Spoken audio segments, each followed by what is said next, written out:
దేవుని నామానికి మహిమ కలుగును గాక. Praise Lord. షాలోమ్.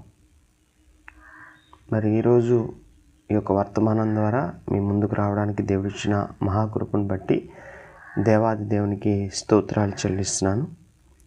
మరి యెహోషువలో మనం చూసినట్లయితే 7వ అధ్యాయము 24వ వచనంలో మనకి ఆకారు లోయ అనేది మనకు కనిపిస్తుంది. అప్పుడు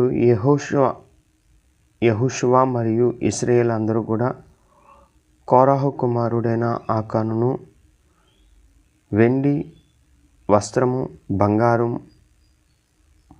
ముద్ద, అతని కుమారులు కుమార్తెలు, ఎద్దులు, గాడిదలు, గొర్రెలు, గుడారము మరియు అతనికి కలిగిన సమస్తమును తీసుకుని ఆకారు లోయకు చేర్చిరి. ఇది దేవుడు ఒక ఆజ్ఞ ఇచ్చారు. ఆజ్ఞకు లోబడలేని పరిస్థితులు. ఆకారు లోయ అర్థం ఆకారు అనే పదానికి శ్రమ, కష్టం, ఇబ్బంది, కలత అనే అర్థాలు ఉన్నాయి. శ్రమ, కష్టం, ఇబ్బంది, కలత ఇవి ప్రతి ఒక్క కుటుంబంలో ఉంటాయి. లేని కుటుంబం అంటూ ఏది ఉండదు. కానీ ఇవి ఎందుకు ఉన్నాయి? అయితే ఆకాను చేసిన పాపం వల్ల ఇశ్రాయేలు జనులు కష్టం కలిగింది. అందుకే ఆ స్థలాన్ని ఆకారు లోయ అని పెట్టినట్లుగా మనం చూస్తూ ఉన్నాం. ఓకే, అయితే మనం ఆలోచన చేస్తే పాపము తెచ్చే అకోరు అనే విషయాన్ని మనం ఆలోచన చేస్తే రహస్య పాపం సంఘానికి కష్టం తెస్తుంది. ఎవరికి తెలియదు కదా అని విశ్వాసం అనుకోవచ్చు, ఎవరికి తెలియదు కదా అని సేవకుడు అనుకోవచ్చు, ఎవరికి తెలియదు కదా అని కుటుంబం అనుకోవచ్చు. కానీ మన రహస్య పాపాలు దేవుడైతే ఎరిగి ఉంటాడని మనం గమనించాలి.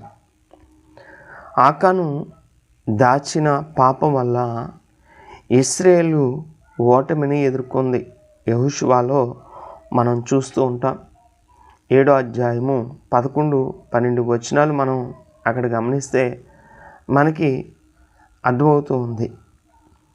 ఓటమిని వాళ్ళు ఎదుర్కొన్నట్లుగా మనం చూస్తున్నాం. అంటే ఒక రహస్య పాపము ఎంత ఓటమికి కారణమైంది అనే విషయాన్ని మనం అర్థం చేసుకోవాలి. కాబట్టి 11-12 వచనాల్లో ఇశ్రాయేలు పాపము చేసి ఉన్నారు, నేను వారితో చేసిన నిబంధనను వారు మీరి ఉన్నారు, శపితమైన దాన్ని కొంత తీసుకుని దొంగలించి బొంకి తమ సామానులో ఉంచుకుని ఉన్నారు. కాబట్టి ఇశ్రాయేలు శాపగ్రస్తులై శత్రువుల ఎదుట నిలవలేక తమ శత్రువుల ఎదుట వెనుకకు తిరిగి శాపగ్రస్తులై మీ మధ్య ఉండకుండా మీరు వారిని నిర్మూలన చేస్తేనే తప్ప నేను మీకు తోడై ఉండను అని దేవుడు చెప్పేస్తున్నాడు. దేవుడు తోడై ఉండాలంటే మన యొక్క అవిధేయతను, మనం చేసిన పాపాలని దేవుడి దగ్గర మనం ఒప్పుకొని విడిచిపెడితే, అతిక్రమము చేయవాడు వర్ధిల్లుడు, వాటిని ఒప్పుకొని విడిచిపెడితే దేవుని కనికరం ఉంది అనే విషయాన్ని కూడా మనం చూసుకుంటే దేవుని లేఖనంలో మనం తెలుసుకుంటున్నాం. అంటే ఆఖరి అవిధేయత అంటే ఒకరి అవిధేయత అనేక మందిపై ప్రభావం చూపుతుంది. కాబట్టి మనం చాలా జాగ్రత్తగా మనం చూడాలి. అందుకే కొరింథీయులకు రాసిన మొదటి పత్రికలో అపోస్తలుడైన పౌలు కొరింథీ సంఘానికి చక్కగా ఈ మాట రాస్తూ ఉన్నాడు. కొరింథీయులకు రాసిన మొదటి పత్రికలో మనం చూసినట్లయితే అక్కడ 5వ అధ్యాయము 6వ వచనంలో పౌలు ఈ రకంగా చెప్తూ ఉన్నాడు. మీరు అత్యాశపడుట మంచిది కాదు.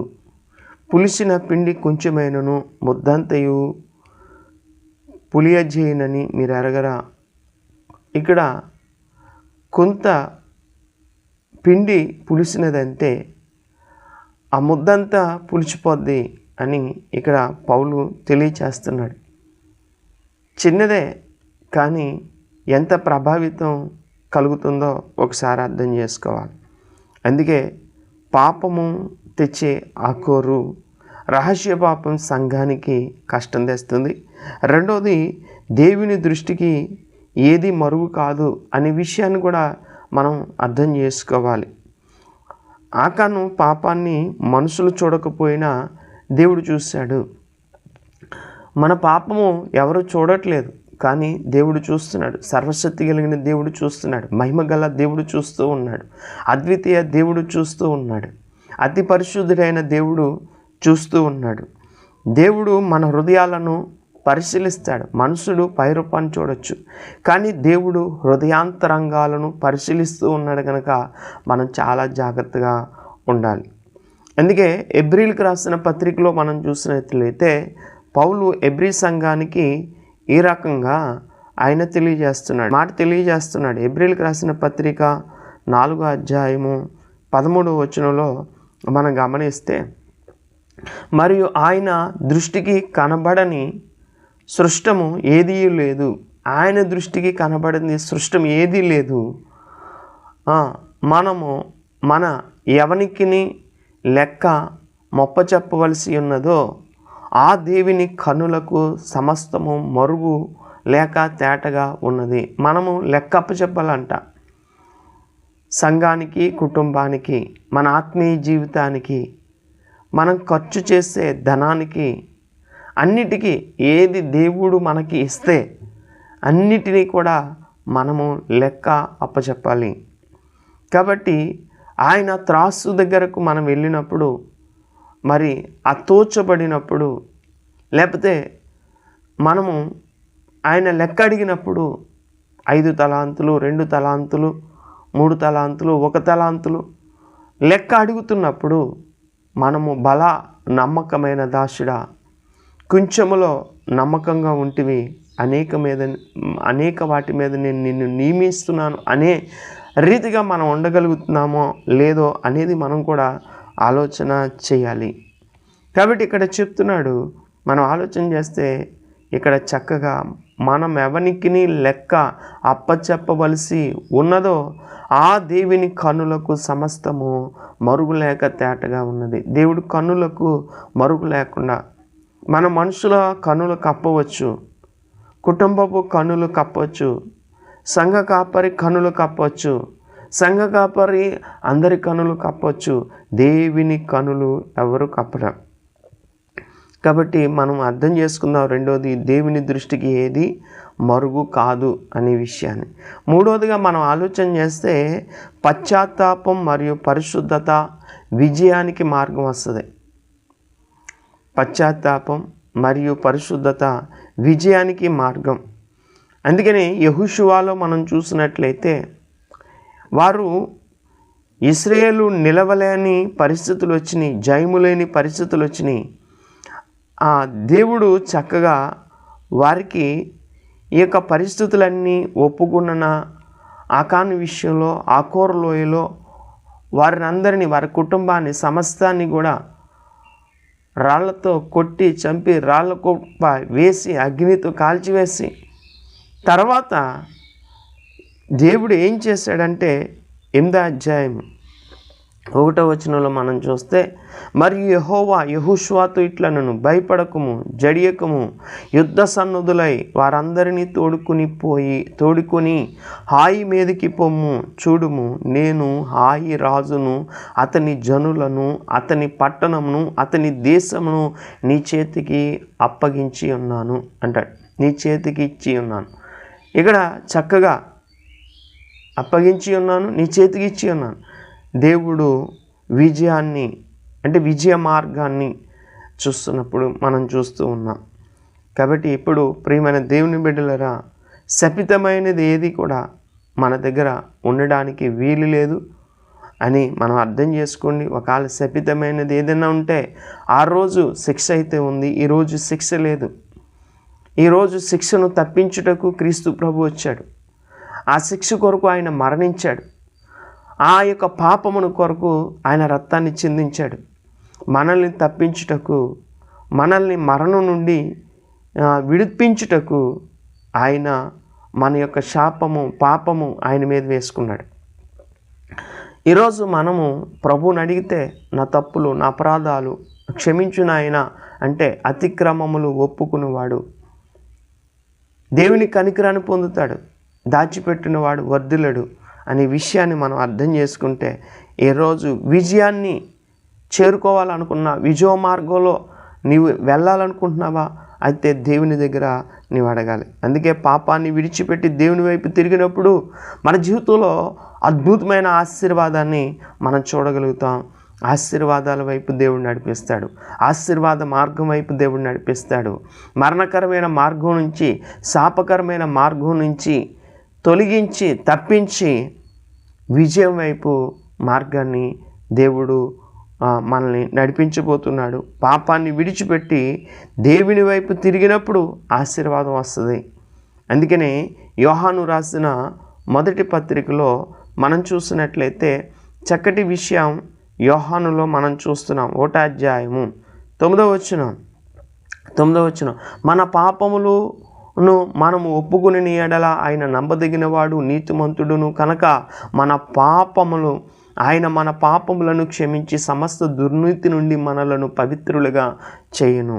యేసుక్రీస్తు రక్తము ఒకటే మనల్ని పవిత్రులుగా, యేసుక్రీస్తు రక్తము ఒకటే మనల్ని పరిశుద్ధులుగా, యేసుక్రీస్తు రక్తము ఒకటే పాపము లేనివారుగా, యేసుక్రీస్తు రక్తము ఒకటే మరణాన్ని తప్పించి, యేసుక్రీస్తు రక్తము ఒకటే నిత్య జీవాన్ని చేర్చగలదు.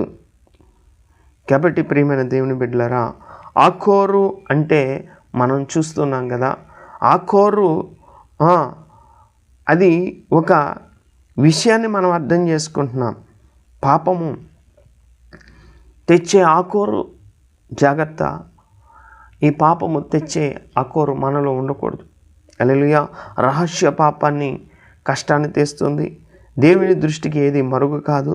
పశ్చాత్తాపము పరిశుద్ధత విజయానికి మార్గము అనే విషయాలు మనం అర్థం చేసుకోవాలి. ప్రియమైన దేవుని బిడ్డలారా, ఆఖోరు అంటే కష్టము, కలత. కానీ దేవుడు అదే ఆఖోరు లోయ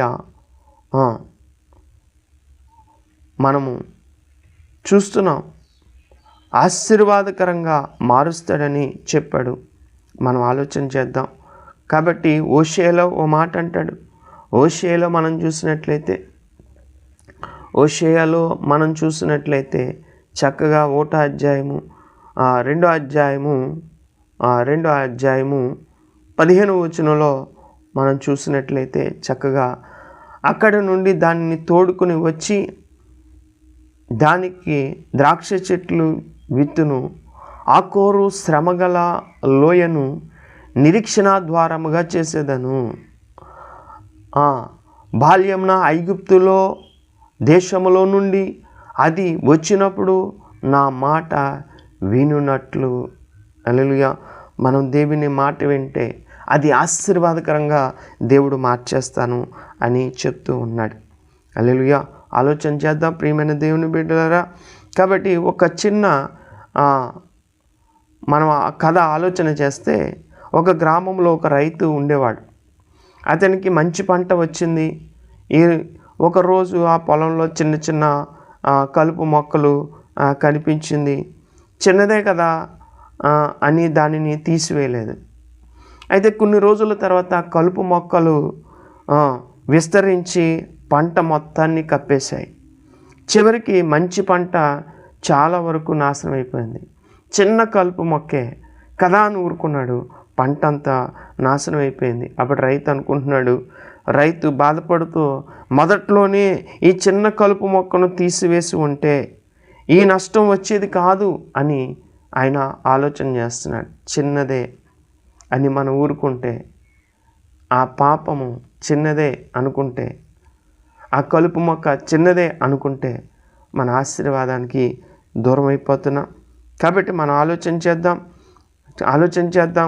ఆకాను చేసిన పాపము కూడా మొదట చిన్నదిగా కనిపించింది, కానీ దానిని దాచిపెట్టడం వల్ల ఇశ్రాయేలు జనులకు ఓటమి, కష్టము ఆఖోరు శ్రమ వల్ల కలిగింది. ఆకుకూర వల్ల శ్రమ కలిగింది. కాబట్టి మనం ఆలోచన చేద్దాం. ప్రియమైన దేవుని బిడ్డలారా, పులిసిన పిండి చిన్నదే, కొంచెమే ముద్దంతా పులిసిపోద్ది అని మనం అర్థం చేసుకున్నట్లయితే మన జీవితంలో ఈ పులిసిన పిండిని తీసివేద్దాం. దేవుని మాట వింటూ ఆశీర్వాదకరంగా మనం మారదాం. దేవుడు అటువంటి కృప మనకును మన కుటుంబాలకు అనుగ్రహించి దేవుడు దీవించునుగాక. ఈ వర్తమానం ద్వారా మీరు ఆశీర్వదింపబడి దేవుని ఆశీర్వాదాలకు వారసులు కావాలని కోరుకుంటూ ఈ మాటలు ముగిస్తున్నాను. దేవుడు మిమ్మల్ని దీవించునుగాక. షాలోమ్. Praise Lord. దేవా, ఈ వర్తమానాన్ని వింటున్న ప్రతి బిడ్డను నాయన ఆకోరు నుంచి తప్పించి ఆశీర్వాదకరమైన మార్గంలోకి నడిపించి సహాయం చేయమని యేసు నామములో అడుగుచున్నాం తండ్రి. God bless you. షాలోమ్. దేవుడు దీవించునుగాక.